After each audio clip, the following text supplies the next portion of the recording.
8 miles outside downtown Georgetown is Main Street and Stamping Ground, where you can spend a night in an Airbnb in an 1800s distillery.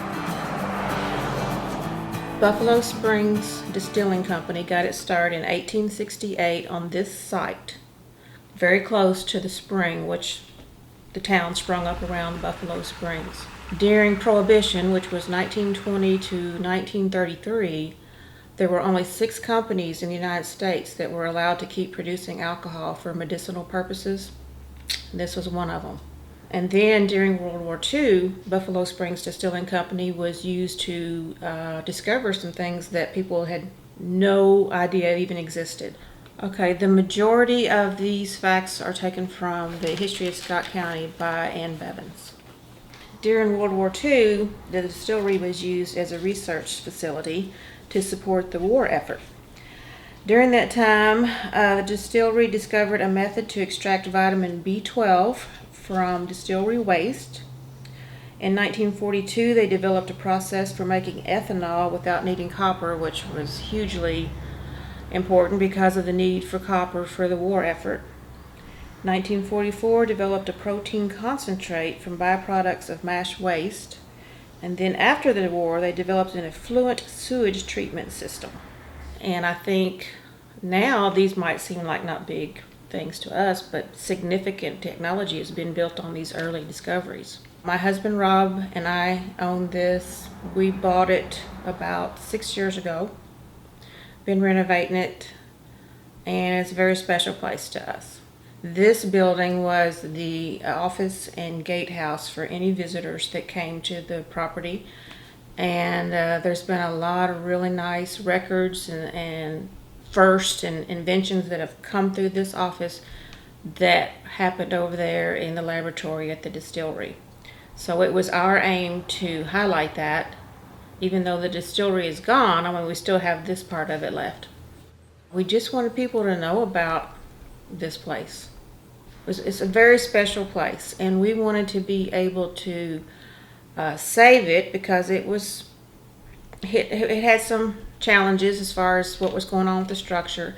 And about that time, it became really popular to be able to go on the internet and advertise a place for people to be able to come and stay, which would have never been able to happen in years before. So with Airbnb, we started letting folks know what we had down here, and we're very close to all the distilleries on the Bourbon Trail. We're within 30 minutes of the 4 most popular distilleries, and it just seemed like a natural fit for us. After the Bourbon Trail, that is the majority of our guests that come here. They want to be able to stay in a genuine old distillery building, and that just adds to their experience on the Bourbon Trail. And I would want to do that too if I was doing that. It just kind of completes the whole thing. Have guests enjoyed their stay at the Buffalo Springs Airbnb? Yes, when someone comes and stays here and then later they will message me and say, I had no idea. I did not know about a place called Stamping Ground, Kentucky. Did not know about this distillery and the inventions that were discovered there during World War II, and then the Prohibition facts. And it's just something, especially folks that love bourbon history. I mean, they really do make sure to let me know that they really appreciated their stay here. And what has the response been like from Stamping Ground neighbors? Overwhelmingly positive. People really appreciate the fact that we've tried to save this building and kind of bring to life some of the history of the whole Buffalo Springs Distilling Company. It's been a very positive thing, and we're very proud of this old building, and it's got a special place in our hearts. I've got history throughout the whole building. I have some time cards here of the gentlemen that were working here in the 30s, and they made 40 cents an hour, and for an 8-hour day, they took home $3.20. And that's amazing to me because there was a lot of hard work going on over there. And I've got pictures there that show what the distillery looked like before the 1930s, because in the 30s, after Prohibition was repealed, then the distillery took on a new life. It was Some people call it Kentucky marble, some people call it Kentucky limestone, but the whole place was redone. Beautiful. It was a show place. By all accounts, it was a beautiful place. And the same rock that this building is made out of, the distillery was made out of that, and all the outbuildings, except for the warehouses. And people would come just to visit and take pictures. I've got a couple of postcards from that era, and it's amazing to me that people would come and take pictures and consider this a touristy place back when it was operating. The distillery closed in the 1970s, but it was still used for a warehouse.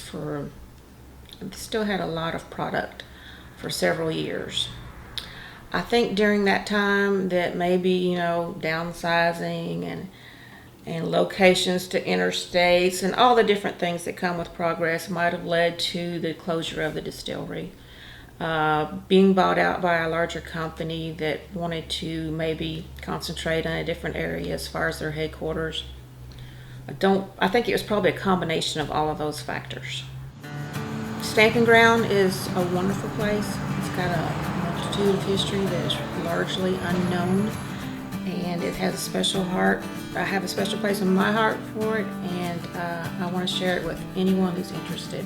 So anyone's welcome to come down here and ask questions, and if they want to learn more, because there's a lot of students of history out there that are fascinated by it, just like I am.